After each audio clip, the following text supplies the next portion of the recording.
내 이름은 요스케. 나는 아버지가 안 계시고 엄마와 둘이 사는 한부모 가정이다. 아버지는 엄마와 결혼식 직전에 교통사고로 돌아가셨다고 한다. 하지만 엄마는 혼자서 나를 낳고 길렀다. 집안일은 물론이고 파트 근무에 간해수공업, 닥치는 대로 일을 했다. 힘든 상황 속에서도 항상 웃음을 잃지 않는 엄마를 보면서 나는 어린 마음에도 언젠가는 내가 엄마를 도와야겠다는 다짐을 하곤 했다. 초등학교 1학년 때부터는 청소며 요리 등 서툴지만 엄마에게 배워가면서 집안일을 도왔다. 중학교 때부터는 새벽에 신문 배달 알바를 시작했다. 새벽에 나가는 나를 엄마는 항상 걱정의 눈빛으로 바라봤다. 새벽부터 알바를 나가면 학교 가서 피곤하지 않겠어? 정말 괜찮아? 괜찮아. 학교에도 허락받고 하는 일이야. 엄마만 고생할 순 없잖아. 이렇게라도 도와야 내가 마음이 편해. 엄마야말로 너무 무리하지 마. 그래, 고맙다 우리 아들. 엄마가 항상 그랬잖아.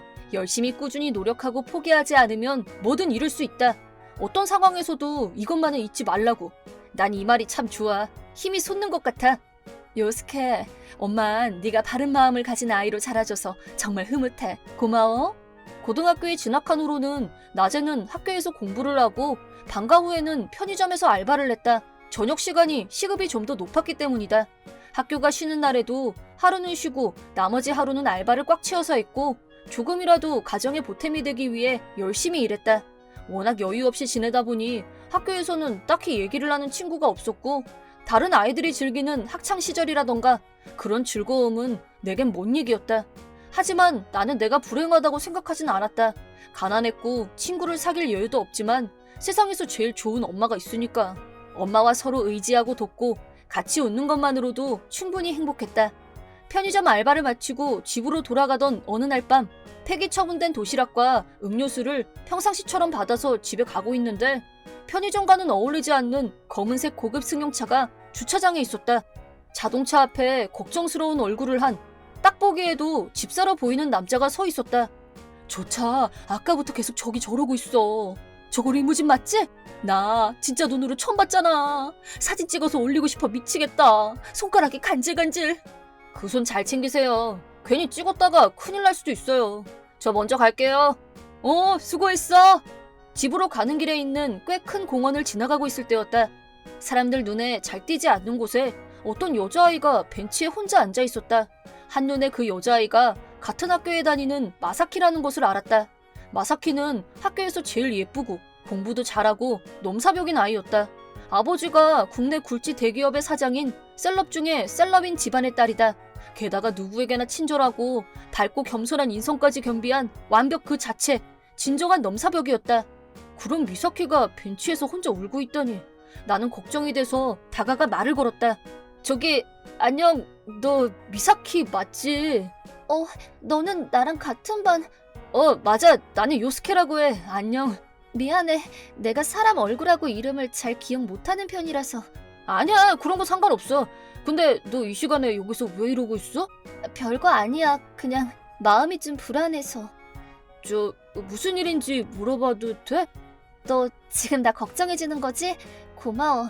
실은 아빠가 또 몸이 안 좋아지셔서 입원을 하셨거든. 아빠가 원래부터 몸이 건강한 편이 아니라서 입원을 자주 하는 편이야. 내가 아주 어렸을 때부터 입원했다 퇴원했다 늘 있는 일이긴 한데 이제 연세도 있고 혹시 이러다 아빠가 정말 돌아가시기라도 하면 어쩌나 그런 생각하면 무섭고 불안해서 견딜 수가 없어. 그렇다고 집에서 울면 식구들이 걱정하니까 여기라면 사람들 눈에 안 띄고 울 수 있을 것 같아서 여기 있었던 거야. 그렇게 말을 마친 그녀는 다시 눈물을 뚝뚝 흘리며 울었다. 그랬구나. 아빠가 몸이 안 좋으시면 걱정이 많겠다. 하지만 가족인데 걱정이 되는 건 당연한 거잖아. 이렇게 펑펑 울 정도로 네가 슬퍼한다는 건 네가 그만큼 아빠를 소중히 생각한다는 증거라고 생각해. 우리 엄마는 평소에 씩씩한 척하면서 열심히 일하는데 가끔 보면 피곤해서 책상에 엎드린 채로 잠이 들어버려. 난 그 모습만 봐도 마음이 아프더라. 요스케... 미안, 내 얘기만 너무 많이 했지. 이 상황에서 어떻게 해야 할지 몰라 땅바닥만 쳐다봤다. 하지만 미사키는 눈물을 닦으며 살짝 웃어 보였다. 아니야, 위로가 됐어 요스케. 오늘 내 얘기도 들어주고 위로도 해줘서 고마워. 덕분에 마음이 가벼워졌어. 미사키는 학교에서처럼 밝은 미소를 지으며 말했다. 그럼 내일 학교에서 또 얘기하자. 어? 나 너랑 또 얘기하고 싶어서. 괜찮지? 내가 네 얘기 상대가 될까? 그런 말이 어딨어. 그럼 나는 집사 아저씨가 기다리고 있어서 이만 갈게. 집사? 편의점에 있던 리무진은 미사키를 기다리고 있던 거였다. 차 밖에서 대기 중이던 집사는 우아한 동작으로 리무진 도어를 열고 미사키를 태우고 다시 우아하게 닫았다. 리무진 창문을 열고 미사키가 웃으면서 나를 향해 손을 흔들었다. 난생 처음 태생이 다르다는 게 어떤 건지 바로 눈앞에서 리얼하게 확인하는 순간이었다. 다음날 학교에서 미사키가 나한테 말을 걸어왔다. 미사키와 나는 그때 내가 읽던 책에 대해서 열띤 대화를 나눴다. 그리고 미사키는 나를 자기 집에 초대하고 싶다는 말을 했다. 식구들에게 나를 좋은 친구로 소개하고 싶다고도 했다. 나는 흥분된 마음을 누르고 점심시간에 엄마한테 라인을 보냈다. 엄마, 나 어떡하지? 무슨 일이니? 같은 반 여자애가 자기 집에 오래. 와서 같이 저녁 먹자는데 어떡하지? 어머, 너무 잘됐다. 어떤 친구야? 미사키라는 앤데 우리 학교 올짱이야. 어머, 대박이네. 우리 아들 좀 하는데? 그렇게 친한 건 아닌데 우연히 얘기할 기회가 있어서 대화 결이 통한다고나 할까? 요스케한테 좋아하는 친구가 생겼다니 엄마도 기분이 너무 좋다. 아이, 그런 거 아니라니까. 그냥 저녁 먹으러 오라는 거야. 알았어. 뭘 부끄러워하고 그래? 아, 됐어. 그래서 오늘은 학교 끝나고 바로 갈 거라서 나 오늘 저녁은 못 차릴 것 같아서. 넌 뭘 그런 걸 신경 쓰고 그래. 엄마 걱정은 말고 오늘 가서 맛있게 먹고 재밌게 놀다 와. 고마워, 엄마. 다음은 편의점에 연락해서 알바 스케줄을 변경해달라고 부탁하고 빛의 속도로 집에 가서 몇 벌 되지 않는 옷을 전부 꺼내서 쉬는 날에도 주로 알바를 하니까 외출용으로 적합한 옷은 하나도 없었다. 미사키네 집안을 생각하면 옷차림도 신경을 쓰지 않으면 안 될 것 같은데 어떻게 하면 좋을지 고민하고 있을 때 엄마가 쿵쾅거리며 집 안으로 뛰어들어와서는 쇼핑백을 열어보였다. 엄마, 이 시간에 웬일이야? 같이 일하는 아줌마한테 말해서 그 집 아들 옷을 빌려왔어. 엄마가 사정을 얘기했더니 바로 가지고 와줬어. 난 다시 나가봐야 되니까 넌 이거 입고 가서 잘 놀다 와. 엄마 고마워. 잘 갔다 올게. 엄마가 저렇게까지 좋아할 줄이야. 나도 덩달아 기분이 좋아졌고 즐거운 마음으로 미사키 집으로 향했다. 끝도 없이 긴 담벼락, 드넓은 정원, 학교 건물보다 더 커 보이는 집 건물. 하나부터 열까지 내가 상상한 그 이상을 보여주는 곳이었다. 긴장되고 떨리는 마음으로 미사키네 집 안으로 들어갔다. 거실에는 미사키의 엄마가 나와 계셨다. 안녕하세요. 요스케라고 합니다. 집에 초대해 주셔서 정말 감사합니다. 어서 와요. 미사키한테 얘기 많이 들었어요. 부담 갖지 말고 편하게 놀다 가요. 네, 죄송해요. 전 이렇게 넓은 집은 처음 들어와 봐서. 요스케, 그렇게 긴장할 거 없어. 그래요. 자기 집이다라고 생각하고 긴장 풀어요. 미사키 엄마의 부드러운 표정을 보니 긴장이 누그러졌다. 그날 저녁밥은 지금까지 본 적도 먹어본 적도 없는 호화로운 요리들이 가득 차려져 있었다. 무얼 먹어도 입안에서 감칠맛이 돋았다. 맛있는 걸 먹으니 엄마 생각이 났다. 엄마도 이런 걸 먹어보면 좋을 텐데 라는 생각이 절로 들었다. 저녁 식사를 마치고 편안하게 담소를 나누고 있는데 미사키의 오빠와 언니가 집에 왔다. 네가 말한 손님이 저 친구였니? 만나서 반갑다. 오빠의 이름은 이치야. 말끔하고 세련된 분위기의 미남에 일본 최고 명문대에 다니고 있는 대학교 2학년생. 언니의 이름은 카즈미. 대학교 1학년이고 모델처럼 예쁜 외모. 미사키가 대학생이 되면 저런 모습일까? 하는 상상이 갈 정도로 자매의 외모는 닮은 꼴이었다. 처음 뵙겠습니다. 둘이 같이 들어왔네. 지금 저녁 차리라고 할게. 잠깐 기다려. 미사키 엄마가 거실에서 일어나 주방에 있는 도우미에게 지시를 하러 갔다. 그러자 오빠와 언니의 태도가 갑자기 변했다. 헐, 어디서 가난해 찌든 냄새가 폴폴 나네. 헐, 나도 그런 생각이 드네. 왜일까? 거기에 하나 더해서 머리도 모자란 덜 떨어진 냄새도 같이 나는데? 아, 냄새. 너 어떻게 미사키한테 접근했어? 제가 좀 맹한 데가 있긴 한데 그래도 설마 너 같은 애가 상대가 될 거라고 꿈꾸는 건 아니지? 진짜 대박이다. 근데 너 미사키 어디에 꽂혔냐? 혹시 가슴? 하긴 제가 보기보단 글래머러스해. 거두절미하고 돈이지. 이런 거지들이 뭐? 오빠, 언니, 제발 말 좀 조심해서 해. 요스케는 내 친구야, 친구. 순수하고 착한 마음을 가진 친구야. 아무것도 모르면서 함부로 말하지 마. 미사키는 나를 모욕하는 오빠와 언니를 향해서 내 대신 열심히 항변을 해줬다. 친구? 야, 친구 같은 소리 그만해. 어디 브랜드인지도 모르는 걸레 같은 천조가리 걸친 애를 데리고 와서 친구 같은 소리 하고 있네. 마음이 순수하고 착해? 그게 다 위선 떠는 거야. 제발 정신 좀 차려, 어? 학교에서 궁상 맞은 애를 보니까 동정심이 발동해서 밥이라도 한 끼 베풀자. 뭐 그랬던 거 아니야? 오늘 저녁이 마지막 만찬이 될 텐데 어떻게 맛있게 잘 먹었나 모르겠다. 너 처음 보는 음식이 질비해서 시겁했지? 오빠, 언니, 내 친구한테 그렇게 말하지 마! 미사키는 내 편이 되어서 언니 오빠를 향해 계속 항의를 하고 말려보려고 언성을 높였지만 정작 나는 아무 말도 못하고 있었다. 두 사람의 말이 틀린 구석이 없었기 때문이다. 분하고 마음이 아팠지만 이런 일로 눈물을 보이는 건 더 자존심 상하는 일이라 눈물을 보이지 않으려고 입술을 깨물고 참았다. 두 사람의 막말은 미사키의 엄마가 거실로 돌아올 때까지 계속됐다. 집으로 돌아갈 때 미사키가 뒤에서 나를 불렀다. 미사키의 얼굴은 미안해서 어쩔 줄 몰라 하는 표정이었다. 아까 일은 정말 미안해. 대신 사과할게. 오빠랑 언니가 아빠가 없으니까 집안을 막 휘젓고 다니면서 자기들 멋대로야. 아니야, 네가 사과할 필요 없어. 사실 틀린 말도 아니었잖아. 오히려 고마웠어. 끝까지 내 편 들어줬잖아. 요스케, 있잖아. 너만 괜찮다면 나는 앞으로도 너하고 좋은 친구로 지내고 싶은데 넌 어때?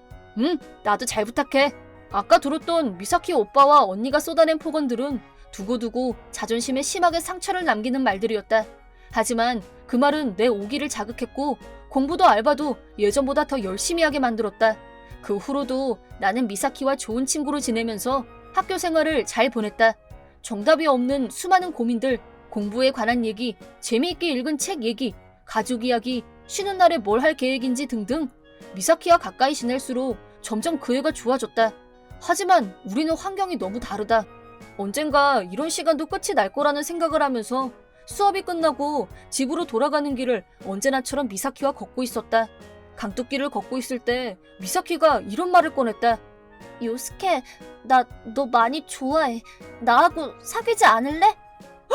네가 우리 오빠랑 언니 걱정하는 거 알아. 내가 널 지켜줄게. 그러니까. 갑작스러운 고백에 당황했지만 이보다 더 행복한 순간은 없을 것이다. 하지만 나는 솔직하게 대답을 할 수가 없었다. 나는 가난하고 뛰어난 능력도 인기도 없는 그저 그런 남자이다. 나와 미사키 사이에는 뛰어넘기 힘든 벽이 너무 많았다. 나 같은 남자와 미사키는 어울리지 않아. 자신 없어. 나 같은 남자가 미사키와 사귄다는 건 말이 안 돼. 나 같은 애가 너랑 사귄다는 게 말이 될까? 응, 너 또 나 같은 애 어쩌고 그거 금지어인 거 몰라? 어? 나 같은 애 이러면서 너 자신을 비하하는 거 그거 나쁜 언어 습관이야. 나는 있는 그대로의 너를 좋아하고 그런 너하고 사귀고 싶어. 노력가에 성실하고 따뜻하면서 함께 있으면 편안하고 포근한 사람. 그게 너야. 돈, 집안 그런 건 다 허울이야. 난 중요하다고 생각 안 해. 미사키, 그렇게 말해줘서 고마워. 좋은 남자친구가 되도록 노력할게. 나는 나도 모르는 사이에 자기 비하를 하고 있었다. 미사키는 우리 사이에 있던 모든 장애물을 단숨에 건너뛰고 용기 있는 고백을 해주었다. 그런 미사키의 순수하고 따뜻한 마음에 감동한 나는 눈물이 났고 계속 고맙다는 말을 했다. 며칠 후 나는 병원으로 찾아가 미사키 아빠에게 처음으로 인사를 드렸다. 태어나면서부터 아빠 없이 자란 나는 아빠의 존재를 잘 몰랐고 그래서 몇 배나 더 긴장할 수밖에 없었다. 아빠, 저 왔어요. 미사키 왔니? 어서 와라. 처음 뵙겠습니다. 병실 안으로 미사키와 함께 들어온 나를 미사키 아버지가 뚫어지게 쳐다보셨다. 나를 속속들이 꿰뚫어보는 듯한 날카로운 눈빛이었다. 나는 예의에 어긋나지 않게 하려고 행동을 조심했다. 아빠, 이 친구가 요스케예요. 네, 안녕하세요. 요스케라고 합니다. 나는 90도로 배꼽 인사를 했고 긴 시간으로 느껴지는 정적이 흐른 뒤 그래. 짧은 한마디가 돌아왔다. 영혼까지 탈탈 털릴 비장한 각오와 마음의 준비를 하고 있던 나는 오히려 충격을 받았다. 그러고 나서도 굳게 입을 다물고 시정일관 무서운 얼굴을 하고 계셨다. 미사키 아버지는 전형적인 근엄한 아버지상이었고 나는 아버지가 어떤 존재인지 잘 모르지만 가족 그리고 회사를 두 어깨에 짊어진 사람의 강인함을 느꼈다. 미사키 없이 혼자서도 자주 미사키 아버지의 병실을 찾아갔다. 특별히 뭘 하러 간 건 아니지만 그저 나란 사람을 인정해줬으면 하는 바람은 있었다. 아니, 그런 마음으로 열심히 찾아갔었다. 미사키 아버지는 처음 만났을 때와 마찬가지로 굳은 표정으로 일관하고 있었지만 미사키에 관한 얘기를 할 때는 흐뭇한 표정으로 미소를 지어 보이기도 했다. 고등학교 3학년, 대학 입시를 치를 학년이 되었다. 졸업 후 취직을 할까 고민한 적도 있지만 엄마의 권유로 대학에 진학하기로 마음먹었다. 이왕 가기로 마음먹은 거 나를 깔아뭉개는 그 두 사람보다 더 좋은 대학에 인류대학을 목표로 정했다. 그 두 사람에게 내가 어떤 사람인지 보여주고 싶었다. 집안 형편을 고려해서 장학금을 받을 수 있도록 수석에 가까운 성적으로 합격하자는 각오로 임했다. 하지만 너무 높은 문턱에 머리카락이 쭈뼛해지는 공포심마저 느꼈다. 내가 힘들 때마다 엄마와 미사키가 옆에서 열심히 응원해 주었다. 장학금, 학비 면제를 받으려면 어떻게 해야 하는지 검색도 해주고 도서관에서 입시 대책책을 빌려와 같이 분석도 하고 미사키와 같이 공부하면서 서로를 열심히 격려했다. 어느 날 미사키네 집에서 같이 공부를 하고 있었는데 어라, 머리하고 머니가 모자란 요스케 아니야? 너 또 왔냐? 그 머리로 공부하느라 고생이 많다. 얘 오빠보다 더 좋은 학교 간다고 큰 소리 쳤다던데 무식한 건지 용감한 건지. 주제를 알고 주제에 맞게 살아야 오래 살 텐데 안쓰럽네. 그러니까 하라면 하라는 대로 시키면 시키는 대로 그렇게 사는 게 딱인 각인데. 두 사람 공부 방해되니까 여기서 나가. 오늘도 나를 보호하기 위해 분투하는 미사키. 나는 미사키를 제지하고 의자에서 일어났다. 형님, 누님, 저는 미사키에게 부끄럽지 않은 남친이 되기 위해 노력 중입니다. 결과로 보여줄 거고요. 첫 번째 목표는 형님보다 더 좋은 대학에 합격하는 겁니다. 뭐 선전포고라고 할 테서네. 촌스럽게는. 잘 들어. 네가 감히 우리 금수저 세계에 발을 들이고 싶은 모양인데 너 같은 흑수저가 어딜 넘봐? 재능이 받쳐줘야 엘리트가 되는 거고 재능이 받쳐줘야 노력도 할 수 있는 거야. 근데 이미 스타트 라인이 다른데 왜 그걸 모르냐? 저한테 재능이 부족할 수도 있습니다. 제가 촌스럽고 흑수저라고 해도 저는 제 자신을 믿고 열심히 꾸준하게 노력하고 포기하지 않으면 뭐든 이룰 수 있다고 믿어요. 그 믿음만큼은 두 분한테 절대 지지 않는다고 자부합니다. 나는 미사키 오빠를 뛰어넘는 대학에 당당하게 합격했다. 뿐만 아니라 장학금과 4년간의 학비를 면제받을 정도로 우수한 성적을 거뒀다. 엄마는 벌떡 일어나 나를 껴안으며 감격스러워하셨고 미사키도 자기 일처럼 기뻐해 주었다. 내 오기에 기름을 부은 두 사람은 그까짓 대학 붙은 거 갖고 호들갑은 그걸로 세상을 다 가지기라도 한 것 같냐? 끝까지 고운 말을 하지 않았다. 미사키는 나와 다른 학교에 합격을 해서 서로 다른 학교를 다니게 됐다. 가고 싶은 학과와 학교가 달랐기 때문에 서로의 의견을 존중하기로 한 결과였다. 대학생이 된 미사키는 한층 업그레이드된 미모를 자랑했다. 남친이 나라는 게 알려지면서 같이 걸어가면 따가운 눈길이 느껴지기도 했지만 그런 일쯤이야 가볍게 넘기면 그만이었다. 장학금을 받으면서도 알바를 계속했기 때문에 미사키와 둘이서 보낼 수 있는 시간이 그리 많지는 않았다. 여전히 엄마를 돌보는 건 내게 중요한 일이었으니까. 생활비를 보태기 위해서 알바도 또 학업도 성실하게 임했다. 함께하는 시간이 적어도 미사키와의 관계는 변함없었다. 그리고 몇 년 후 대학 졸업반이 되고 치열한 취업전쟁. 나는 대기업에서 합격 통지서를 받았다. 미사키 아버지 회사만큼 큰 회사는 아니었지만 업계에서 알아주는 튼튼하고 신뢰성이 높은 것으로 유명한 회사였다. 하지만 너 그런대로 쓸만한 회사 뚫고 들어갔다며? 너로서는 최선이었겠지. 흑수저가 열심히 해봐야 딱 거기까지지 뭐. 난 아버지 회사 이어받을 거고 인생이 이미 황금길만 깔려있어서. 미사키의 오빠와 언니는 특별한 이유 없이 학교도 휴학하고 유흥을 즐기기에 여념이 없었다. 두 사람은 돈에 구애받을 일이 없으니 화려한 쇼핑과 미사키 오빠는 밤마다 술파티를 벌이며 흥청망청, 미사키 언니는 고급 에스테에서 관리받는 게 주요 일과. 아무리 집에 돈이 많다고는 해도 무절제한 소비에 거부감이 들었지만 멀리서 보고 있을 뿐이었다. 취직을 하고 2년이 지나 그동안 서로를 존중하고 여전히 사랑하는 우리는 결혼을 약속했다. 프로포즈는 당연히 내가 먼저 했다. 조용한 강가를 둘이 걷다가 야경이 아름다운 곳에서 나는 미사키를 향해 무릎을 꿇고 반지를 꺼냈다. 미사키, 나랑 결혼해줄래? 좋아. 그 후 두 분 어머니께 인사를 하고 결혼 허락을 차례로 받았다. 이제 미사키 아버지께 허락을 받는 일만 남았다. 그동안 미사키 아버지께 꾸준히 인사를 다녔지만 한 번도 나를 인정해주시는 말은 들은 적이 없었고 결혼 승낙을 받을 수 있을지 불안하고 초조했다. 하지만 피해갈 수 없는 일이면 당당히 맞서자고 각오를 다졌다. 미사키 아버지는 최근에 다시 입원을 하셨고 인사도 병원으로 찾아갔다. 병원에는 미사키 부모님, 오빠, 언니까지 온 가족이 모여 있었다. 지금껏 가져오지 못했던 긴장감, 불안, 양손에서 진땀이 났다. 나는 떨리는 마음을 진정시키고 과감하게 말을 꺼냈다. 아버님, 부족한 게 많지만 저는 미사키를 진심으로 사랑하고 있습니다. 미사키를 행복하게 하기 위해서라면 어떤 곤란과 어려움이 있더라도 저는 열심히 꾸준히 노력하고 절대 포기하지 않을 겁니다. 아버님, 결혼을 허락해 주십시오. 나는 무릎을 꿇었다. 내가 너무 서툴렀나? 너무 부족한가? 미사키 아버지는 아무 대답 없이 침묵을 고수하셨다. 등에 식은땀이 흘렀다. 역시 나 같은 애는 허락하실 수 없다는 걸까? 그런 생각을 하고 있을 때였다. 그래, 미사키를 우리 막내딸을 잘 부탁하네. 부드럽고 자상한 음성으로 미사키 아버지는 허락을 해주셨다. 내가 고개를 들자 미사키 아버지는 지금껏 한 번도 본 적이 없는 온화한 표정으로 나를 보고 계셨다.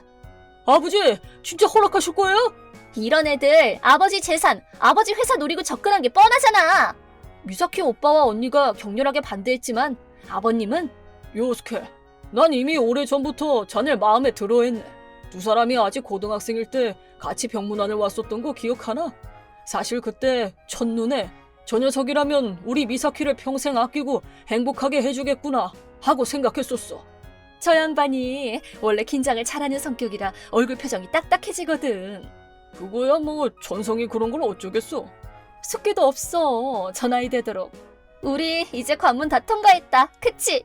와, 이거 꿈은 아니지? 나 좀 꼬집어봐. 아버지, 이 문제 다시 생각하세요. 내 말이 이건 아니야. 두 사람은 빠져! 미사키 아버지의 호통 소리에 오빠와 언니는 놀란 나머지 순간 정지 화면으로 변했다. 이치야 가즈미, 이건 내가 다른 기회에 얘기하려고 했었는데 지금 말해야겠다. 난 너희 둘에게 회사를 물려줄 생각은 털끝만큼도 없다. 내가 입원해 있는 동안 병문안 한 번 안 오는 인정머리 없는 것들한테 회사를 물려준다는 건 절대 안 될 일이야. 그게 무슨 망발이세요? 아버진 피는 물보다 진하다는 말도 몰라요? 너희 둘 대학은 어떻게 된 거냐? 특별한 이유도 없이 휴학하고 왜 허송세월 보내고 있는 거야? 그건 학교 공부 말고도 하고 싶은 게 있으니까. 네가 하고 싶다는 게 백화점에서 쇼핑하고 놀러 다니는 거냐? 아님 밤마다 술 파티를 벌이는 거냐? 허구한 날 에스테에서 시간 축내는 거냐? 그걸 어떻게? 내가 집을 비우는 시간이 많은 건 사실이지. 너희들과 같이 보내는 시간이 별로 없었던 것도 사실이고, 그렇다고 해서 내가 아버지로서 관심마저 없는 건 아니야. 숨기면 내가 모를 줄 알았냐? 너희들이 어떻게 살고 있는지는 집사나 일하는 사람들한테 물어보면 다 알게 돼 있어. 돈 씀씀이가 해픈 것도 요스케한테 했던 폭언들도 다 들었다. 어떻게? 이건 너무해. 아버지, 기회를 주세요. 에? 그만 조용히 해라. 더 이상 미사키와 요스케의 행복을 방해해서는 안 될 거다. 명심해. 요스케, 미사키와 함께 행복해야 한다. 네, 고맙습니다, 아버님. 요스케, 우리 꼭 행복하자. 두 사람은 충격을 받고 그 자리에 주저앉았지만 이미 나에겐 중요하지 않았다. 나와 미사키는 서로 얼싸안고 기뻐했다. 둘이서 함께하는 인생이 시작된 것이다. 그로부터 2년 후 우리에게 첫 아이가 태어났다. 호화저택은 아니지만 아담한 주택도 장만했다. 첫 손주를 안고 우유병을 물리는 엄마의 얼굴에 기쁨이 가득했다. 한편 미사키의 오빠와 언니는 아버님이 선언하셨던 대로 회사를 물려받은 일은 일어나지 않았다. 황금길은커녕 정당한 이유 없이 휴학을 한 것이 문제가 되어 취직하기도 어려웠다는 후문이다. 오빠는 힘들게 취직한 회사에서도 업무면이나 인간관계에서 트러블을 일으키는 일이 많았고 결국 석 달도 버티지 못하고 해고당했다. 아버님께 통사정을 해서 소개로 작은 회사에 들어가게 됐다는데 아침부터 밤까지 일만 하는데도 월급은 얼마 되지도 않고 지금은 작고 낡은 아파트에서 혼자 힘들게 살고 있다. 언니는 결혼을 목표로 열심히 맞선을 보러 다녔는데 어머님께 부자의 잘생긴 남자만 골라달라고 주문을 하는 둥 진상을 떨다가 어머님도 상대하기 싫다면서 언니의 부탁을 무시했고 결국엔 집에서 쫓겨나 이 남자 저 남자 집을 전전하고 있다고 한다. 본인 노력으로 아무것도 하지 않으려는 사람들이 행복해진다면 세상은 공평하지 못할 거란 생각이 든다. 우리 부부는 그 두 사람과 현재 절연 상태이고 몇 년째 얼굴도 본 적이 없다. 우리는 우리의 행복을 가장 소중히 하기로 약속했다.